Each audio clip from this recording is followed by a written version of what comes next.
warahmatullahi wabarakatuh. Hai sahabat madrasah, kembali lagi di channel Maida TV di segmen Modcast Madrasah Podcast. Dan ya, seperti yang kalian lihat, masih bersama saya, you can call me Kiki.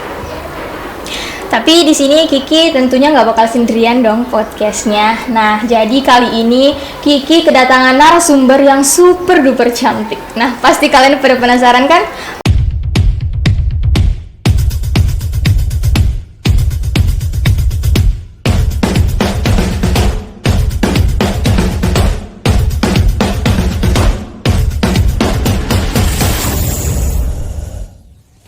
Oke, selamat datang untuk Kakak Nur Rahma selaku Presiden Badan Eksekutif Akbid Mahasiswa Menara Primadani. Ya, selamat datang.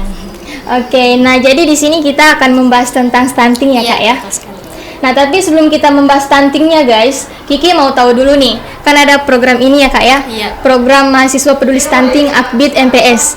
Nah, kalau boleh tahu latar belakang dari terbentuknya program itu apa sih Kak? Baik, terima kasih sebelumnya. Sebelum saya melangkah ke situ, saya dulu berterima kasih kepada Mandua Sopeng. Sama-sama. Namanya apa lagi? Manida TV Iya, ya. betul. Sungguh luar biasa juga ini kegiatan. Saya apresiasi dengan. Makasih Ya. Kakak. Oke, langsung saja. Baik, yang melatar belakangi terbentuknya ini program mahasiswa peduli stunting khususnya di Akbid Menara Primadani, yaitu kita kan sekarang lihat stunting seperti apa di Indonesia. Nah, seperti yang kita lihat bahwa status gizi di Indonesia, status stunting itu mencapai 24,4% stunting yang ada di Indonesia. Nah, itu mengapa kami bertujuan untuk membangun dan bekerja sama dengan BKKBN. Seperti bekerja itu. sama juga. Iya, bekerja sama dengan BKKBN. Nah, itu juga ditingkatkan, ada di Akbid itu tingkat 1, tingkat 2, dan tingkat 3. Nah, tingkat 3 itu dia memprogramkan suatu KKN tematik. Nah, dia itu melakukan mendata semua rumah-rumah yang memang beresiko stunting. Ya, seperti itu. Nah, itu tadi latar belakangnya ya teman-teman. Nah, juga ada beberapa memang permasalahan untuk pencegahan stunting. Ya, yang pertama itu karena kurangnya pengetahuan dari baik itu dalam masyarakat di desa-desa juga. Nah, jadi itu kenapa kita bertujuan untuk datang ke desa-desa itu dan juga melakukan penyuluhan tentang stunting, karena seorang juga menyepelekan tentang stunting seperti itu. Nah, karena mungkin menyepelekan Kak ya, mungkin mereka belum tahu gitu stunting Iya. itu seperti apa Iya, sih. Nah, betul mungkin bisa sekali. dijelaskan. Stunting itu adalah gangguan yang dialami oleh pertumbuhan dan perkembangan balita yang biasa karena kekurangan gizi kronis, dan pertumbuhan dan perkembangannya itu di bawah standar. Nah, itu juga biasa menjadi bumerang untuk kita. Nah, contoh kasus juga saya pernah membawakan materi tentang stunting. Nah, saya baru menjelaskan definisinya, yaitu pertumbuhan dan perkembangan status pendeknya itu di bawah standar. Nah, semuanya itu ketawa. Saya bilang, kenapa ketawa? Dia bilang, baku tunjuk-tunjuk di situ, bilang, oh berarti kamu stunting karena pendek. Ada juga bilang kamu stunting karena kamu gemuk. Ada juga yang bilang kurus karena stunting. Karena itu sebenarnya kan itu tidak diukur dari pendek kurusnya seseorang, seperti itu. Oh, jadi gitu. Jadi tidak menutup kemungkinan kalau kita pendek kita stunting Iya, gitu betul Kak ya. sekali. Oke. Pendek itu belum tentu stunting, Iya. tapi stunting sudah pasti pendek. Oke. Nah, kalau boleh tahu Kak, ciri-ciri dari stunting itu seperti apa sih? Ciri-ciri stunting itu tadi yang pertama adalah pendeknya atau pertumbuhannya itu tidak berkembang. Oke. Gitu. Yang kedua adalah karena biasanya itu balita giginya terlambat tumbuh. Nah, itu biasa kita lihat itu balita kan normalnya itu 6 sampai 9 bulan sudah tumbuh giginya. Nah, biasa juga ada balita yang belum tumbuh giginya. Kalau kita di pedesaan biasanya pasti bilang orang tuanya, biasa aja begitu karena dulunya begitu, kakaknya juga bapaknya lambat aja tumbuh giginya, padahal kan itu ciri-ciri dari stunting. Oh iya, Iya. itu juga termasuk kurangnya pengetahuan ya Kak ya? Kurangnya pengetahuan. Apalagi itu juga untuk remaja putri, lambatnya menstruasi. Oh, termasuk? Iya, termasuk juga. Karena kan normalnya itu di umur 10 sampai 15 tahun. Nah, saya tanya saya pernah tanya seseorang siswa begini, kamu sudah umur berapa? Dia bilang 17 tahun. Sudah haid? Dia bilang belum. Iya, karena anggapannya dia begini, saya tidak haid karena yang cepat haid itu pasti orang-orang atau cewek-cewek yang meledak biasanya. Iya betul sekali, di kampung-kampung begitu Iya, definisinya. Padahal kan itu saya bilang, kamu tahu nggak itu adalah salah satu ciri stunting. Gitu. Jadi gitu guys, itulah mengapa kita penting banget itu menimba ilmu ya kak ya. Iya. Nah, dampak dari stunting secara umum kak, atau apa sih agensinya bagi remaja? Yaitu dampak stuntingnya ya, secara umum bagi remaja itu kurang konsentrasinya, perkembangan otaknya.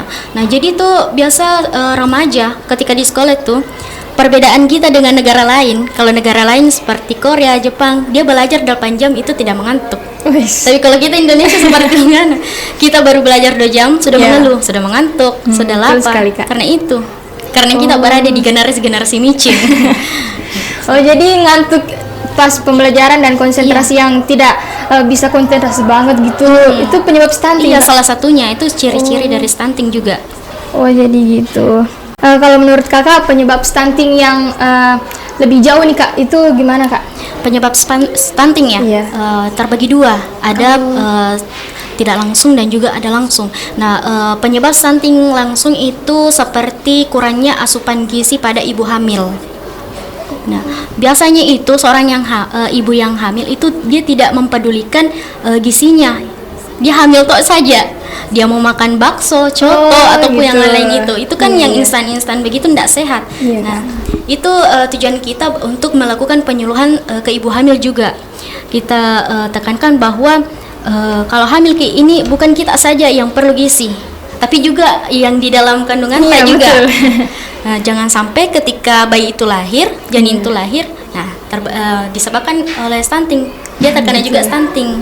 Jadi menular gitu kak? Iya, dari ibunya. Iya betul sekali. Nah juga ada penyebab tidak langsungnya, itu seperti kurangnya pengetahuan. Iya betul. Itu yang kurangnya pengetahuan sebenarnya. Tujuan kita untuk melakukan penyuluhan-penyuluhan seperti ini. Nah itu juga salah satu sih latar belakang kita terbentuknya program ini. Ya, yang kedua adalah kurangnya air bersih dan sanitasi. Nah, saya juga pernah jadi pemateri stunting. Nah, dia ada salah satu siswa yang bertanya, bagaimana kak kalau misalkan di daerah-daerah pelosok atau wilayah-wilayah terpencil itu kurang sekali akses air bersihnya, gitu kan? Nah, saya bilang kita bisa manfaatkan itu air hujan. Nah, air hujan itu kan bersih sebenarnya. Nah, itu bisa dikatakan tidak bersih ketika kita misalkan taruh ember di bawah genteng atau seng. Itu bisa diragukan kebersihannya. Iya, karena sengnya ya. Iya, ya betul sekali. Tapi kalau kita misalkan ambil ember atau baskom di luar, yang langsung itu bisa dijamin. Jadi gitu. Nah, kalau menurut kakak nih, gimana sih situasi gizi dan kesehatan remaja saat ini? Karena memang sekarang ya generasi Z suka begadang, makan nggak teratur gitu betul sekali. Nah, itulah generasi plus 62. Nah, penyebab biasanya itu karena 1 dari 4 remaja pasti mengalami stunting situasinya. Nah, ketika dalam satu kelompok, misalkan 4 orang nih, pasti ada salah satunya yang stunting. Karena kenapa? Stunting di Indonesia itu masih mencapai 24,4%. Nah, walaupun itu sudah mengalami penurunan sebenarnya. Itu dia sudah mengalami penurunan, tetapi angka yang diperhitungkan itu 13%. Nah, angka terbanyak itu di atas 13%. Nah, sementara kita masih di angka 24%, 24,4%. Jadi tinggi banget gitu. Ya, tinggi banget. Nah, jadi itu. Nah, sebagian juga remaja itu penyebabnya karena kurangnya sarapan betul pagi. sekali. Betul sekali. Kita lihat siswa-siswa sekarang ya, atau bukan hanya siswa tapi seorang yang pekerja ketika dikejar waktu begitu pasti jarang sekali sarapan. Nah, biasanya juga ada yang bertanya ke saya kak kalau sudah kak sarapan pasti mules kak. Biasa begitu kak. Gitu. Kalau kak Kiki bagaimana? Juga biasa. Gitu. Tapi padahal kalau kita biasakan untuk sarapan itu bakal terbiasa, ndak bakal mules Ki juga. Gitu. Ya. Apalagi yang kedua adalah cuci tangan yang benar. Nah, banyak orang juga yang kalau mau makan tidak cuci tangan. Ada juga orang cuci tangan tinggal begini saja, Iya, selesai. betul. Nah, padahal kan ada memang 6 langkah cuci tangan yang benar. Ya. Nah, kita tidak tahu. Ada juga yang mengatakan bahwa saya kan tidak bersih tanganku, tidak pegang tanah jika, tapi pasti kalau kita pegang handphone kita tidak tahu apakah ada bakterinya atau betul. tidak. Kita sudah pegang uang, kita tidak tahu apakah di uang itu banyak bakterinya atau tidak. Nah, seperti itu. Ya, apalagi kurangnya konsumsi sayur dan buah. Nah, banyak sekarang remaja yang kurang sekali untuk konsumsi sayur. Padahal kan sayur itu baik untuk kesehatan kita juga, gizi kita juga. Nah, tetapi kebanyakan remaja sekarang itu kalau makan misalkan ada Indomie, misalkan. Betul sekali, junk food. Iya, bakso. Sebenarnya kan itu tidak sehat. Lebih bagusnya sih sayur-sayur. Nah, daun kelor juga itu bagus sekali. Daun kelor. Jadi saya bilang jangan malu untuk makan daun kelor. Karena sebaik-baiknya sayuran itu yang paling bagus adalah daun kelor. Oh, jadi sayur yang paling bagus untuk dikonsumsi itu daun kelor. Kalau saya daun kelor karena kenapa? Tidak ada campuran-campurannya, sayur-sayuran mungkin saja disemprot. Kalau daun kelor kan tidak. Iya. Seperti itu. Oh, jadi gitu. Nah, kalau seberapa penting sih Kak menjaga kesehatan gizi remaja menurut Kakak nih? Sangat penting karena itu akan mempengaruhi otak mereka seperti saya tadi jelaskan. Karena kebanyakan memang Indonesia atau pelajar-pelajar yang kurang sekali konsentrasinya. Iya, seperti itu. Oh, gitu. Bahkan ada Kak ya yang baru 30 menit udah ngantuk kalau membaca, apalagi membaca. Iya. Karena kan memang seseorang itu kurang sekali minat bacanya selama dia ada handphone. Tetapi kita juga tidak boleh persalahkan masalah teknologi. Tetapi yang salah itu ketika kita gunakan yang ke negatifnya. Kan di HP juga sudah ada banyak referensi. Kita belajar di YouTube 1 jam kita sudah dapat ilmu. Ya, seperti itu. Oke. Nah, anemia ini paling penting untuk khususnya remaja putri, karena sebagaimana kita ketahui bahwa remaja putri itu kan setiap bulannya selalu ada nih menstruasi. Jadi ketika remaja putri itu menstruasi pasti mengeluarkan banyak darah. Nah, itu juga harus dipertimbangkan sebenarnya. Nah, itu anemia juga salah satu penyebab dari stunting. Oh, jadi kan ada juga program Kak pemberian tablet tambah darah. Nah, itu berkaitan dengan anemia karena kurang darah kan ya? Karena kan kurang ketika kita jarang mengonsumsi tablet tambah darah, itu bisa terjadi anemia. Seperti itu. Apalagi di kalangan-kalangan remaja. Iya, betul. Nah, tapi Kak, misalnya nih Kiki lagi sakit, mau meriksa ke dokter. Nah, tapi Kiki nggak tahu mau periksa apa. Nah, itu pemeriksaan apa saja sih yang harus diketahui remaja? Pemeriksaan yang pertama itu kesehatan. Nah, yang kedua itu misalkan sakit apanya dulu nih. Biasanya kan remaja itu keluhannya adalah remaja putri ya khususnya, keluhannya itu terlambat menstruasi. Iya, betul. Pasti ada. Nah, itu biasa disebabkan selain dari hormon juga asupan gizi yang dikonsumsi oleh remaja tersebut. Nah, jadi berkaitan Kak dengan apa yang kita makan dengan pola menstruasi kita? Iya. Biasanya itu remaja itu ketika selalu mengonsumsi bakso atau Indomie pasti itu terlambat haid. Nah, saya memang alami. Nah, itu kenapa saya saya keluar dari zona nyaman itu, saya mulai hidup sehat. Karena kenapa? Hidup sehat itu tidak ada memang makanan yang enak. Pasti kalau kita mau hidup sehat itu makanannya yang kebanyakan orang yang tidak suka. Iya, seperti sayur. Iya, buah-buahan kan begitu. Oke. Kalau gitu Kak, pola makan seperti apa sih yang bagus dan benar untuk remaja? Pola makannya? Iya. Seperti apa ya? Seperti makanan-makanan bergizi, lengkap dengan karbohidratnya, proteinnya, vitamin seperti itu. Nah, yang paling penting itu bagi remaja putri itu adalah tablet tambah darah. Nah, kebanyakan sekolah-sekolah di sini ada PMR ya? Iya, Kak. Ada PMR. Nah, kalau PMR-nya tuh nonton bisa diedukasikan kepada teman-temannya.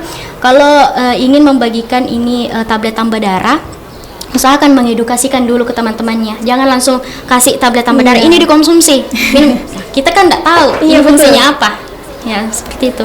Oh, jadi perlu juga ya Kak edukasi. Ya, perlu sekali. Oke. Nah, kalau menurut Kakak nih, seberapa penting sih mencegah anemia pada remaja dan apa sih hubungannya terhadap kejadian atau akibat dari stunting? Ya, ini sangat penting bagi remaja. Karena kenapa? Karena kita remaja putri ini kita akan melahirkan seorang bayi, kita akan hamil. Nah, ketika asupan kita ini terjaga, nah kita akan melahirkan seorang bayi yang sehat. Okay. Nah, seperti itu. Kenapa kita selain kita mengedukasi seorang yang hamil sebelum calon pengantin ya, dan juga seorang yang baru-baru melahirkan, kita juga mengedukasi remaja-remaja karena dia adalah salah satu penerus ke generasi berikutnya. Ya. Supaya generasi berikutnya itu lebih sehat. Iya, betul sekali. Oke. Terkait dengan tadi Kak, tablet tambah darah. Itu bisa dikonsumsi perempuan dan laki-laki juga? Lebih efisiennya sih perempuan. Nah, caranya itu konsumsi satu tablet 1 minggu. Nah, itu juga penting bagi wanita remaja putri ya. Nah, tugasnya ini PMR ya. Tugasnya PMR. Ketika kan biasanya ada program-program kerja tuh, dia bagikan tablet tambah darah. Nah, sebelum masuk jangan bilang ke gurunya, "Bu, saya mau berikan tablet tambah darah ke siswa-siswa." Langsung dibagikan tuh tanpa mengedukasinya. Iya, betul. Seharusnya kan begini, ini ada tablet tambah darah yang harus dikonsumsi oleh remaja putri. Dikonsumsi itu 1 kali 1 minggu. Nah, terus dikonsumsinya ini dengan air putih saja, air mineral. Nah, tidak boleh dengan yang lain. Ya, bagusnya sih begitu. Karena kenapa? Itu mengurangi efek kerja obat. Oh, gitu. Nah, banyak juga orang itu mengonsumsi obat tetapi dengan kopi misalkan, dengan teh, sirup, intinya yang berwarna-warna. Padahal itu kan tidak dianjurkan sih, cuma agar ini obat bekerja dengan baik. Nah, seperti itu. Nah, tapi Kak, kan kalau misalnya begadang nih, itu pasti darah kita berkurang ya Kak ya, kurang darah. Nah, itu bagi para remaja-remaja laki-laki itu bisa mengonsumsi tablet tambah darah? Bisa Kak? juga, tapi lebih biasanya ke perempuan sih. Nah, sekarang kan perempuan, jangankan laki-laki, perempuan saja banyak yang begadang. Karena apa? Karena ini handphone. Saya tanya sama Kak Kiki. Kak Kiki itu kalau misalkan pakai HP itu maksimal berapa jam? Kalau bisa 24 jam. Itu bahayanya. Pasti begadang juga toh. Iya, Kak. Nah, itulah generasi plus 62. Betul sekali. Ada juga nih tipe-tipe remaja dalam mengonsumsi tablet darah merah. Ada tipe lupa. Nah, juga ketika dikasih tablet tambah darah itu pasti lupa. Saya lupa konsumsinya, saya lupa mengonsumsi obat tablet tambah darah seperti itu. Ada juga tipe orang yang takut, untuk mengonsumsi itu. Jadi dia bodoh amat. Dia bilang pasti begini, untuk apa minum Kak tablet tambah darah? Perasaan sehat-sehat jiku rasa. Nah, pasti banyak begitu. Ada juga orang yang takut adanya efek samping. Setiap obat pasti ada efek sampingnya, tetapi itu wajar Ji. Kita kan konsumsinya ini 1 kali dalam 1 minggu. Nah, biasanya itu memang kalau kita konsumsi tablet tambah darah itu perasaan ingin mual memang biasa terjadi. Nah, itu saya biasa konsumsi setelah saya makan. Tapi awal-awal saya konsumsi tablet tambah darah memang agak rasa mual, tapi setelah saya kebiasaan tidak Ji.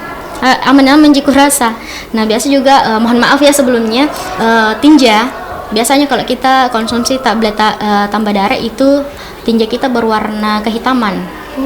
Iya. Tapi itu hal yang wajar Ji. Oh iya Kak. Tapi Kakak punya solusi nggak sih?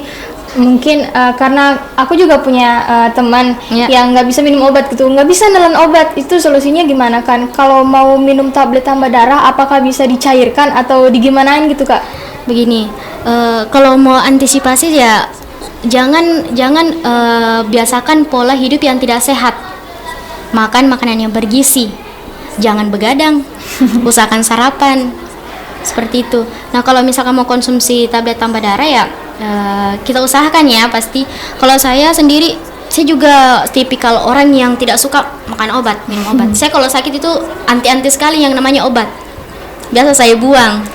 Iya, tapi kalau kita mau sehat kita pasti usahakan. Iya. Kalau kita bilang tidak bisa Kak makan obat, berarti dalam psikologis kita tidak bisa menerima hal tersebut. Jadi kita menolak obat itu. Kalau kita bilang muka ini konsumsi pasti bisa Kak. Satu kali dalam seminggu, masa kita tidak usahakan, kita saja begadang pergi ini pergi itu, kita bisa masa satu obat saja dikalahkan seperti itu. Jadi kesadaran diri masing-masing saja sih kalau seperti itu. Jadi ini perlunya kesadaran terhadap diri sendiri gitu ya Kak. Kita adalah generasi yang akan melanjutkan hidup seperti itu. Kita akan melahirkan seorang yang akan menggantikan kita, menggantikan posisi kita. Nah, jangan sampai kita melahirkan seorang anak, tetapi itu menjadi salah satu penyebab stunting. Betul sekali. Oke, mungkin Kakak punya harapan nih kepada siswa-siswa Mandua ke depannya itu seperti apa? Oke, harapan saya di Mandua Sopeng ini itu tadi untuk semua siswanya agar berperilaku hidup yang sehat, terutama pada ekskul PMR ya, itu bisa mengedukasikan ke teman-temannya tentang tablet tambah darah. Kesan saya untuk Mandua ini apa ya, luar biasa menurutku. Saya barusan diundang untuk podcast. Biasanya itu kalau materi-materi tapi alhamdulillah saya diundang langsung untuk duduk di sini, luar biasa ya itu kalau saya. Dan pelayan-pelayannya juga ramah sih kalau menurut kami. Ya, guru-gurunya pada manis-manis semua. Saya mulai dari masuk itu sudah disenyumi, sudah disambut dengan baik. Dan kita juga tidak lupa untuk berterima kasih banyak kepada Kakak karena sudah ingin meluangkan waktu untuk memberikan ilmu kepada kami. Sama-sama. Pengetahuannya sangat-sangat Masya Allah, luar biasa, sangat bermanfaat untuk kita Kak. Terima kasih. Iya, terima kasih juga Kak. Oke teman-teman, jadi itulah tadi bincang-bincang saya bersama dengan Kakak Nur Rahmah yang sangat cantik paripurna ini ya. Saya jadi kebanting jadinya. Jadi kesimpulannya, kita sebagai penerus-penerus kedepannya harus menjaga diri kita sendiri, harus mencintai diri kita sendiri dengan menjaga kesehatan. Jangan lupa mengatur pola makan, dan yang paling penting jangan terlalu sering begadang ya Kak ya, seperti tadi yang dijelaskan Kakak. Dan ya teman-teman, marilah kita bersama mencegah stunting dari sekarang. Dan jangan lupa untuk like, comment, share, dan subscribe channel ini. Assalamualaikum warahmatullahi wabarakatuh. Bye.